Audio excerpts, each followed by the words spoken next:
Praise Lord प्रभु को नाम को प्रथम धन्यवाद दिए। आउ जेते जन वीडियो देखुथिबा दर्शक मानक समस्त को पुणी थरे से ख्रीष्ट प्रेम रे मु प्रेज लॉर्ड ज्ञापन करुछि।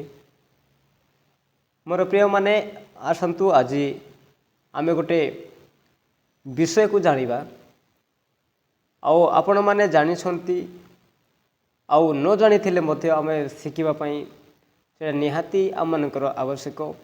आउ आसंतु समय को नष्ट न करी आउ आम वीडियो को स्टार्ट करिबा। मोर प्रियर लोक माने आसंतु आमे समय को नष्ट न करी आमे वीडियो आड़ को ध्यान देवा। आउ एही विषयटा हैला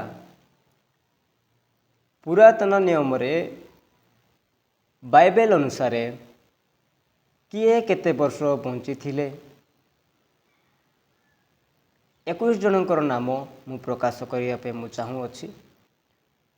वीडियो को देखिबे तो शेष पर्यंत देखिले ही शुणिबे आउ जानि पारिबे। आसंतु 1 नंबर हैला आदम 930 वर्ष बंची थिले। 2 नंबर हैला सेथ 912 वर्ष बंची थिले। 3 नंबर हैला कईन 910 वर्ष बंची थिले। 4 नंबर हैला जेरद 962 वर्ष बंची थिले। आउ 5 नंबर हैला हनक 365 वर्ष बंची थिले। 6 नंबर हैला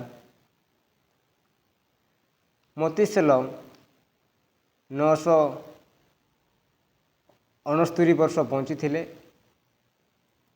7 नंबर हैला लेमक 777 वर्ष बंची थिले।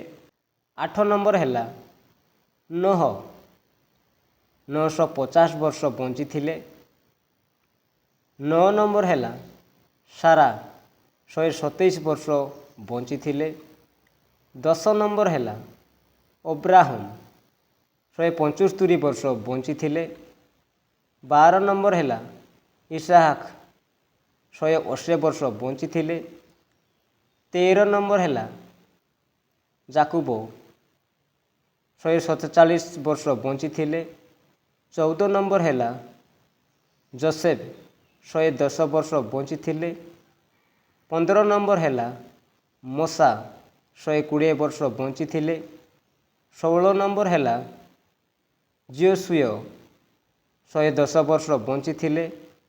17 नंबर हैला एलिजाजक 98 वर्ष बंची थिले। 18 नंबर हैला हारण 123 वर्ष बंची थिले। 19 नंबर हैला हामोलेन 895 वर्ष बंची थिला। 20 नंबर हैला अब्राहम मूसा को बापा 137 वर्ष बंची थिले। 21 नंबर हैला आइबो 140 वर्ष बंची थिले। मोर प्रिय माने 21 जनकर नाम नहीं जाइछि। आउ आपण माने मध्य एटा जानिबा पाई पड़िबो आउ आमे माने मध्य जानिबा पाई पड़िबो किए केते वर्ष बंची थिले।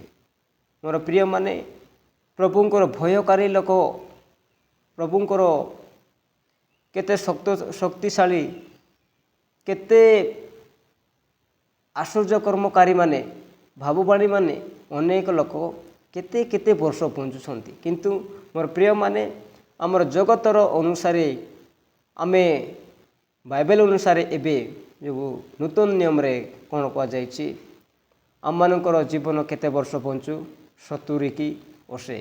किंतु एमानकर केते केते वर्ष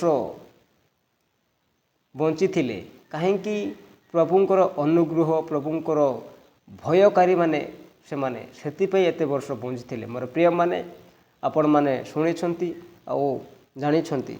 यदि आपण मानकु ନିଶ୍ଚିନ୍ତ ଭାବରେ ଏହି ଭିଡ଼ିଓଟା ଭଲ ଲାଗିଥାଏ। ମୋର ପ୍ରିୟମାନେ, ଯେତେ ଜଣ ଭିଡ଼ିଓ ଦେଖୁଥିବା ସମସ୍ତ ଭାଇ ଭଉଣୀ ମା ବାପାମାନଙ୍କୁ ମୁଁ ପୁଣି ଥରେ ପ୍ରେଜ୍ ଲର୍ଡ ଜ୍ଞାପନ କରୁଛି। ଆଉ ଏଇ ଅଳ୍ପ ପ୍ରଭୁଙ୍କର ଉଦ୍ଦେଶ୍ୟରେ ଆଲୋଚନା କରିବା ପାଇଁ ପ୍ରଭୁ ସୁଯୋଗ ଦେଲେ, ସେଥିପାଇଁ ପ୍ରଭୁକୁ ବହୁତ ବହୁତ ଧନ୍ୟବାଦ।